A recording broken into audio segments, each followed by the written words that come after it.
Today's discussion is on anthropology, its relationship with humanities, including literature, folklore, cinema, performance, and performing arts. Now, let us have the introduction. Humanities study human culture. There are many ways to study this subject. It is divided into human race, human nature, humanness, and benevolence, etc. So the inquiry of this cover a wide area. The study of man in relation with literature, folklore, cinema,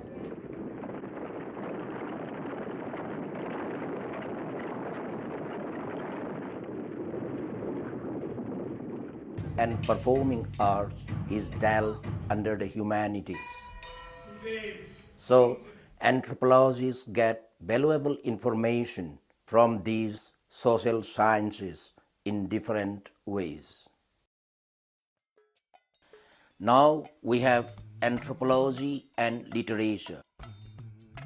Literature is an umbrella term which concerns poetry, fiction, drama, and criticism.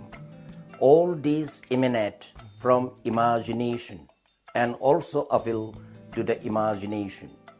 Human emotions are mostly their subject matter and they mix pleasure with instruction for imparting knowledge. Such writings have an artistic aspect too. Literature is a wonderful domain. It functions in the imaginative field. It gives us joy, laughter, sadness, wisdom, thought, etc. It provides us realization, giving a perspective on life. Literature gives us a picture of life indeed. Written literature was not there in primitive societies. Literature is found among them in the form of folklores. These folklores show that they possess a good knowledge about the subject matter, characters, and the style of a story. In dormitories, young boys and girls listen to various kinds of folklores which contain important information about the origin of their tribe, about the origin of creation, about the mutual relations among men and women, about the origin of various social institutions, etc. The folk literatures of the primitive societies are verbally communicated from one generation to another through the medium of oral folk tales.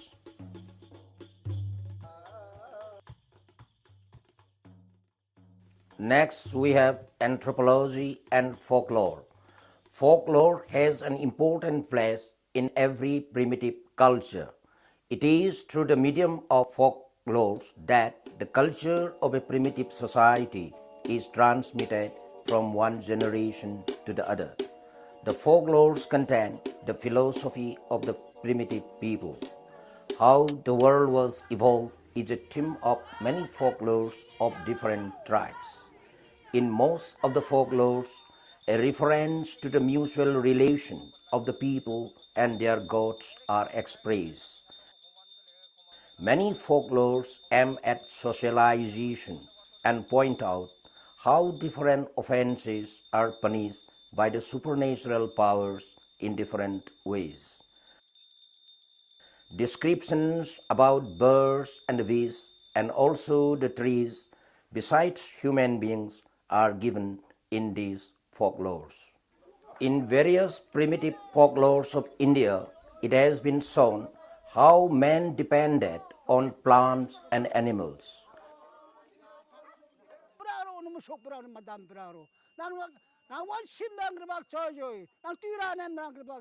Very interesting folklores about the origin of different tribes are recorded.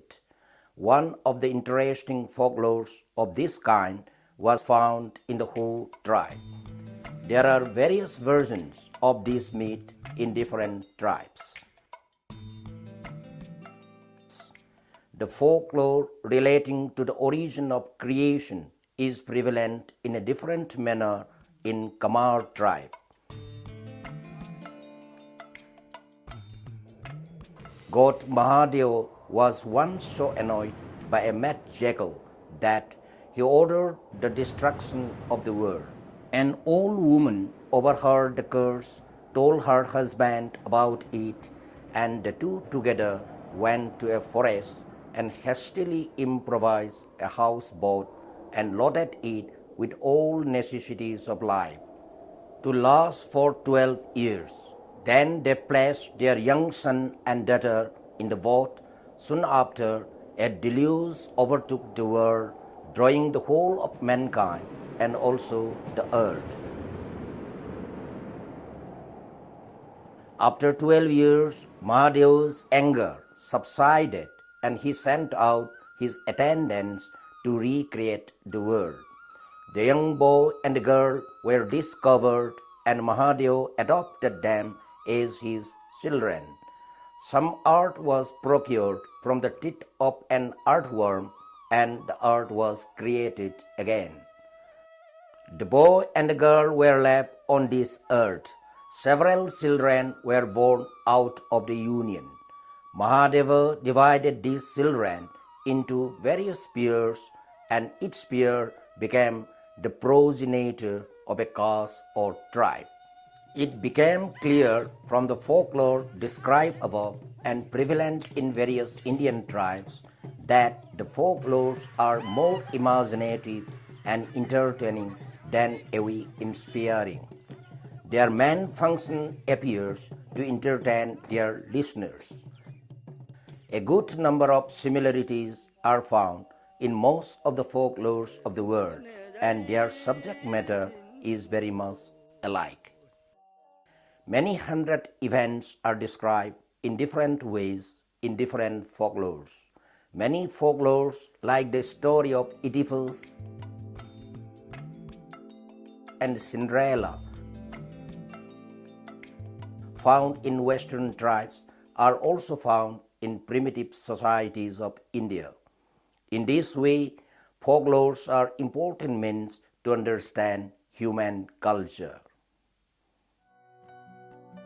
Next, we have anthropology and cinema. Cinema is an expression of stories, plays, or drama on screen. Indian cinema has become a full-fledged industry with actors, producers, writers, technical persons becoming profession for livelihoods. However, there has been an evolution of a federal cinema which explores themes of discrimination, social injustice, and gender issues in a powerful way. Little attention was paid to a scientific study of the cinema of the Indian tribes.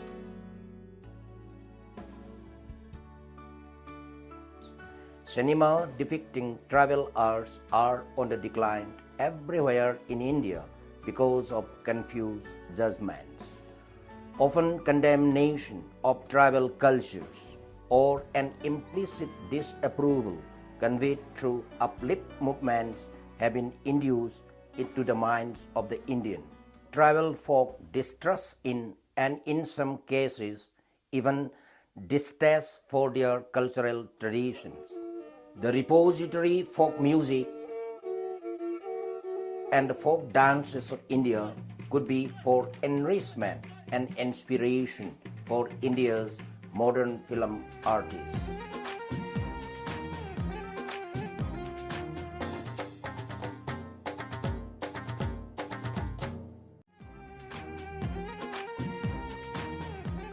It is encouraging to note that dance and music performances by invited representatives of various Indian tribes now become a regular item of the official program for the annual Republic Day celebration at New Delhi.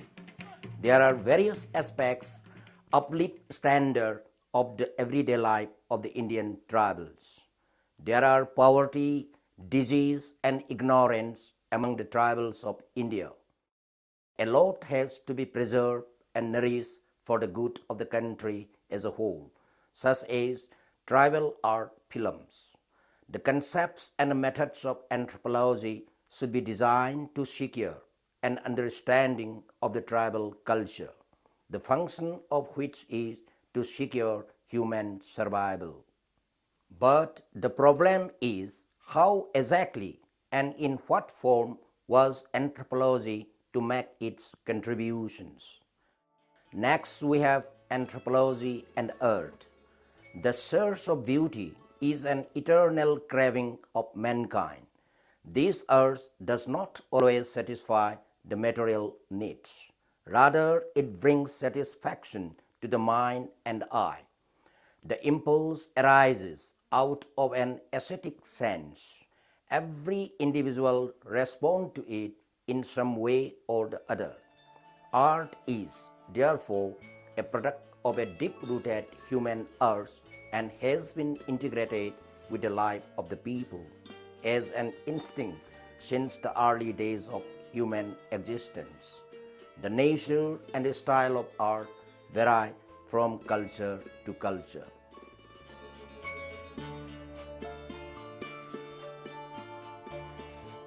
As culture regulates the patterns of behavior in a society, it revolves around specific beliefs and feelings. Therefore, cultural variations in artistic expression are quite natural. As per our modern outlook, we generally want an artist to be original and innovative. In general, artists are swayed by the creativity in their own style of creation. Often, they are more appreciated by the show of their originality.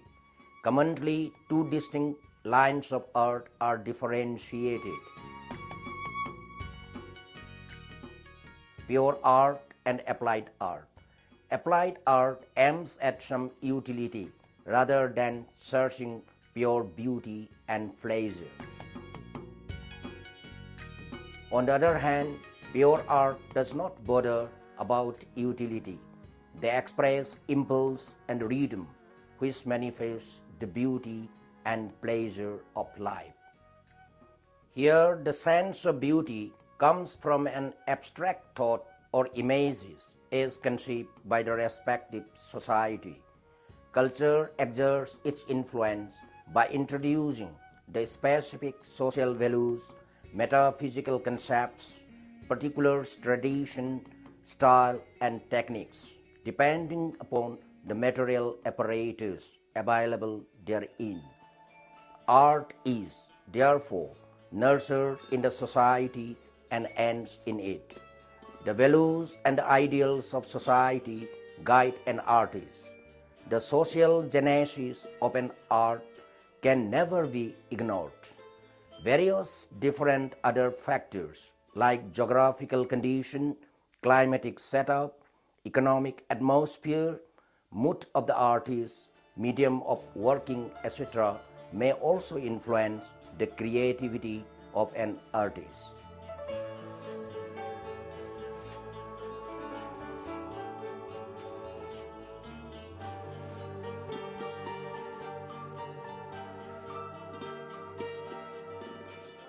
A person who lives on a high mountain and confined there for the whole life will not be able to visualize the waves of the sea.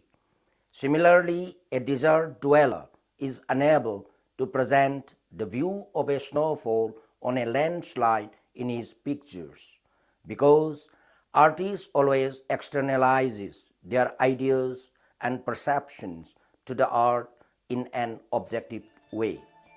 Anthropologists consider the artist's activities as one of the four basic social activities of human life. But it is a matter of surprise that how art appeared in the dim past, hundreds of thousands years back. What inspiration acted behind those aesthetic activities? The anthropologists, art historians, art critics, philosophers all seek this answer. However, the various pursuits of creativity have been classified in a number of groups like visual art, oral literature,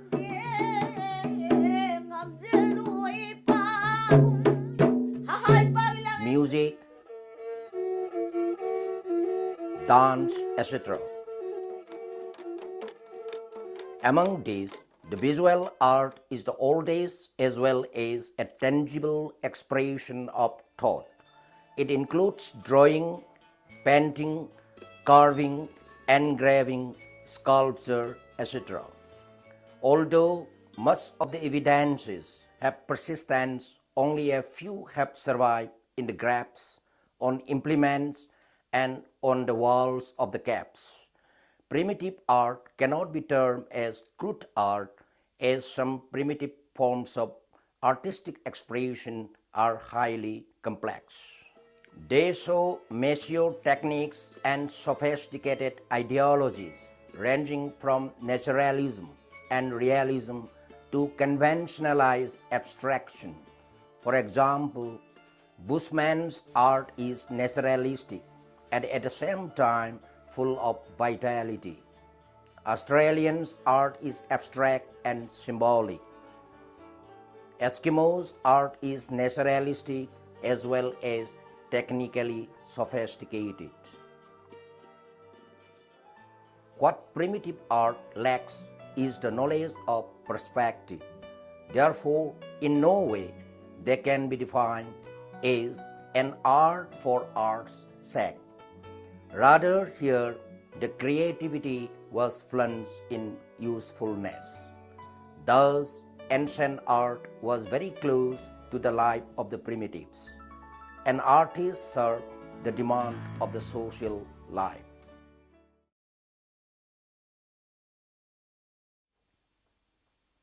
Now, let us draw the conclusion. In fact, an anthropologist must have adequate knowledge of all the four basic studies of humanities before he can specialize in any one of the four, because they are all intimately interconnected. Man being a unity, the science of man ought to be a unity as well.